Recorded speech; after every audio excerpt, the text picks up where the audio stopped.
Okay, welcome back. This is now video number 2 for the bouncing ball project, and I'm going to pick up right where we left off and discuss a couple things that we saw when we use the auto keyframe. With auto keyframe on, it only gives us a keyframe at the time that we pick and for when we actually change something. In this case, I only changed the start location from here at frame 1 to here at frame 5. So frame 1 to frame 5, and then it does all the in-between calculations for us at each of the frames in between. And we can see that over here that this pink area was not changed, and the one that is red is the only one that we changed, which is the translate Z, which we see when we move this back and forth.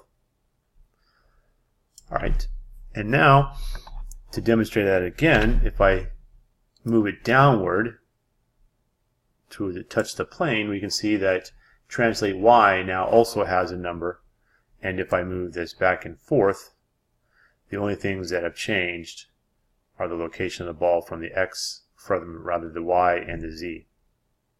Okay. There are several ways that we could undo or remove this keyframe if we wanted to, but I'm going to use this as an opportunity to demonstrate that if we right click on the keyframe with the time slider on the right hand side of the red line and right click, we have several choices that pop up.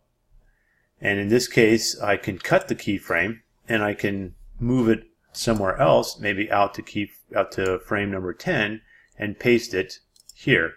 So now that at frame number 10 my ball is moving at a slower rate than it was at keyframe number 5 if it hit the same point. Okay, so now what I'm going to do is I'm going to go ahead and delete this keyframe completely. Just hit delete and it's gone. My auto keyframe is still on, as we can see over here. And there are some things that I want to do when I start thinking about the speed at which my ball is going to fall. Do a little bit of research on the website, on the internet rather, and found a few websites that talked about distances and weights. You know, how much does a beach ball weigh? On average, they're 0.11 kilograms without the air inside. I'm not going to worry about the additional weight of the air. And then this website has a free calculator to calculate the mass of something and the distance that it falls, and it tells you what the speed is or how long it takes to impact. And the time frame is what I'm worried about, because when we set up our animation, I want to know how long this first bounce is going to take. And then we can do the subsequent bounces after that based off of our estimate of what the height would be as it moved back up. I'm sure there's a calculator out there to find that as well, but I think we can estimate it somewhere around these numbers. And this website is ngo.net. It's actually a climbing website, and apparently I guess they wanted to drive home the fact that you will move quite fast if you fall at greater distances, and to help you calculate the splat calculator. Alright, so now I've got everything set back to the way it originally was. I'm going to turn off my auto key for the moment, and I'm going to change the viewport here from my Maya Classic to our animation viewport, and you can see it closes real quick and then it opens a bunch of things up. Here are my outliner, and my outliner has my sphere and my plane. A couple great things about this: I can double click on that word and I can make this change it so I know exactly what this object is, my beach ball. And I can change it, this one, so I know that this is my ground.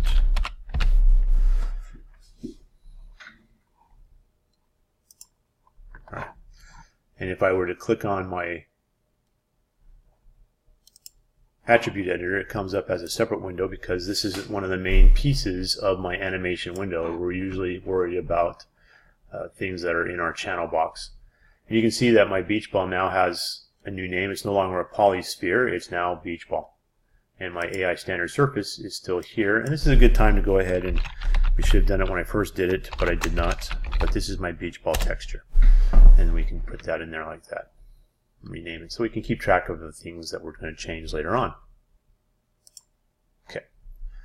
Down here, you see that my my time slider bar has been pushed down, and I'm going to grab this and I'm going to slide this back down to 120, something to allow me a little bit easier visibility of my time ticks down here for my frames. And this is my graph editor. My graph editor will show me the curves and other information for all of my beach ball. So I have all my curves, or I can select specific curves, my translates, which are my position, my rotate, which is just at the rotation of the ball, and scale. So if I make any scale sizes, and since we're going to do squash and stretch, we will have scale size animations as well. My timeline is all the way over here to the right for some reason. So if I put my mouse over here and I hold the Alt button and push down my middle mouse button, I can slide my time slider over, and I can also move it up and down. I'm going to leave it right here at 0 and 10 for right now, and if we need to, we can rescale it by zooming out. If I pull outward, you can see my scale changes, so if I rotate inward, it changes back. Okay, so right now I have all of my positions, my translate, my rotate, my scale, all of my factors of my object highlighted, and I'm going to change that in just a minute. What I'm going to do is I'm going to go through and I am going to set my basic keyframes, and knowing that my time to impact, if I dropped from 6 meters and I wanted to have kind of a realistic time frame for an object that weighed about 0.11 kilograms, it would take approximately 1.11 seconds. So 24 frames per second, that would be 1 second. So 24 frames down along my timeline here would represent 1 second, and that would be approximately right there. And that would be about the time that I would have impact. I could probably go out to 25 seconds maybe and keep it nice and even that way. And that would be an impact if I were going to drop my ball from about 6 meters.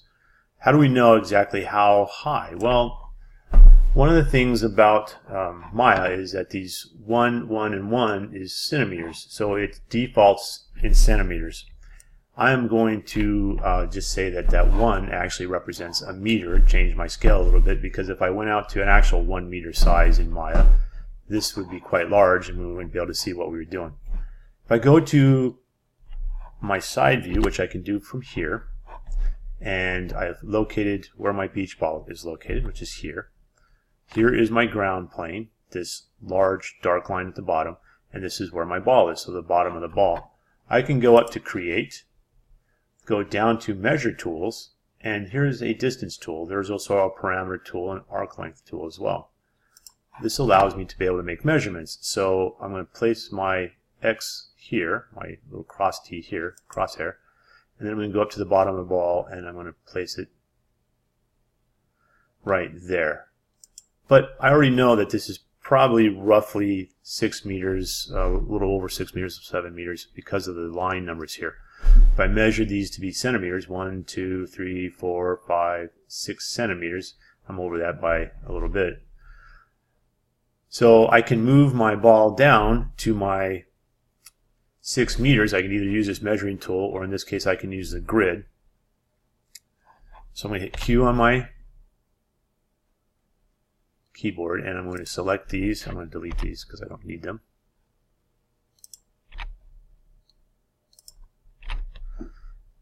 And I'm going to select the ball again, and I'm going to move it down 2, 3, 4, to right about this crosshair right here. So one more down, just to give it 6 meters.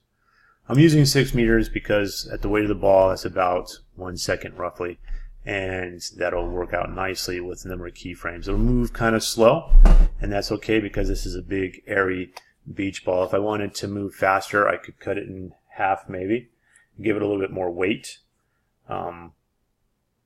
But we'll see how this animation works with the 24 frames per second, so 1 second time frame. Okay.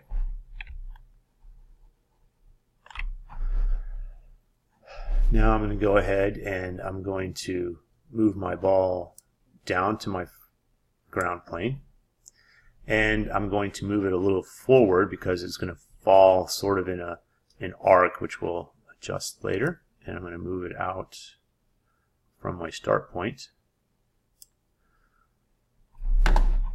And what I'm going to do here is I'm going to highlight and then I'm going to hold my shift button and I'm going to highlight the scale as well. Oh, sorry, my control. Try that again. The control button, not the shift button. My apologies. And then I'm going to go ahead and right click and hit key selected. And I'm going to go ahead and move my timeline, see how that looks.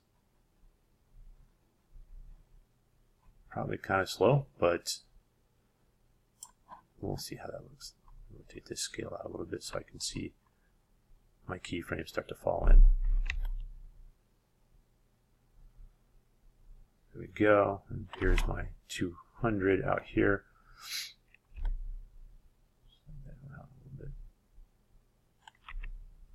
I'm not going to be able to see a lot of detail because of the scale that we're at. You can see that 2000 and 4000 is quite big. Okay, so now with that done, I am going to go ahead and instead of going up to the 6 meters, I'm going to go up to maybe about 4.5.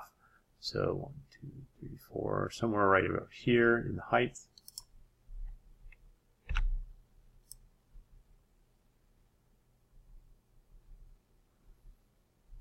Right there. And then I move forward a little bit. And I'm going to set my keyframes again. I could use the auto keyframes to do this, but I want to affect all of my translate and all of my scale, since I'm going to come back later on and I'm going to also manually input some of these. We're using for the squash and stretch. Hit key selected again, so right click on the blue line and select key selected. Okay, so now I fell into the mistake I do every once in a while when I get ahead of myself. I apologize. So again, I need to move back because I forgot to move my time slider. So if I'm at 25 right now, I'm going to go ahead and move my timeline up to 50. Now I'm going to go ahead and again move up to about 4.5, and I'm going to move forward some,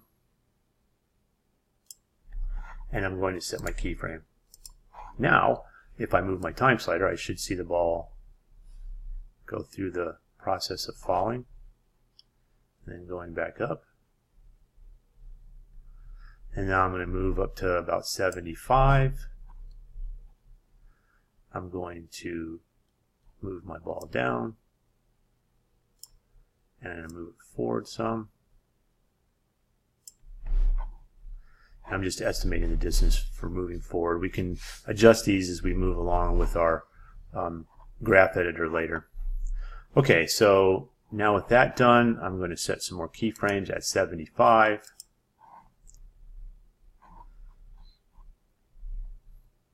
Now I'm going to move my time slider up to 100. I'm going to go up to maybe 3 this time. Somewhere around 3, move forward a little bit, set my keyframe again, my key selected.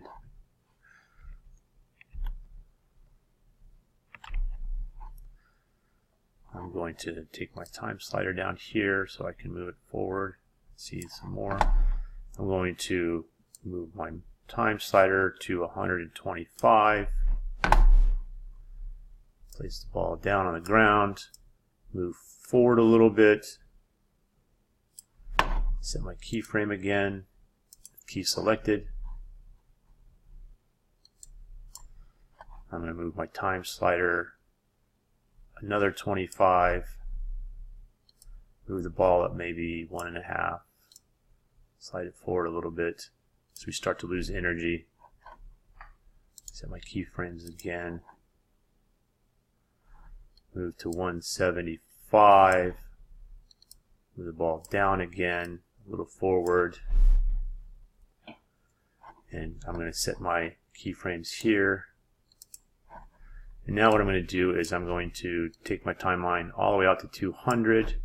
I'm going to leave the ball on the ground, assuming that at this point it lost most of its energy, and I'm going to just move it to the right. And I'm going to do my key selected. And you can see from my graph editor that we have some of these movements. And now I'm going to take my time slider and I'm going to go ahead and move all the way back to number 1, which I could also do that with this reset button. Goes all the way back to 1. And if I hit play, you can see that my ball is slowly moving through the scene, slowly losing energy, and then it stops.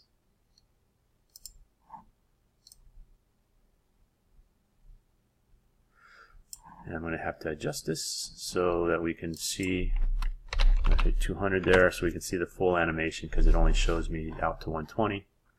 Hit play, and then it rotated and it moved pretty fast. We're going to have to play a little bit with this and fine tune it, but we've got the general starts of our animation. So I'm going to hit the stop button there, and I'm going to go ahead and stop this video here. We'll pick up with number 3 and do some more fine tuning on our animation.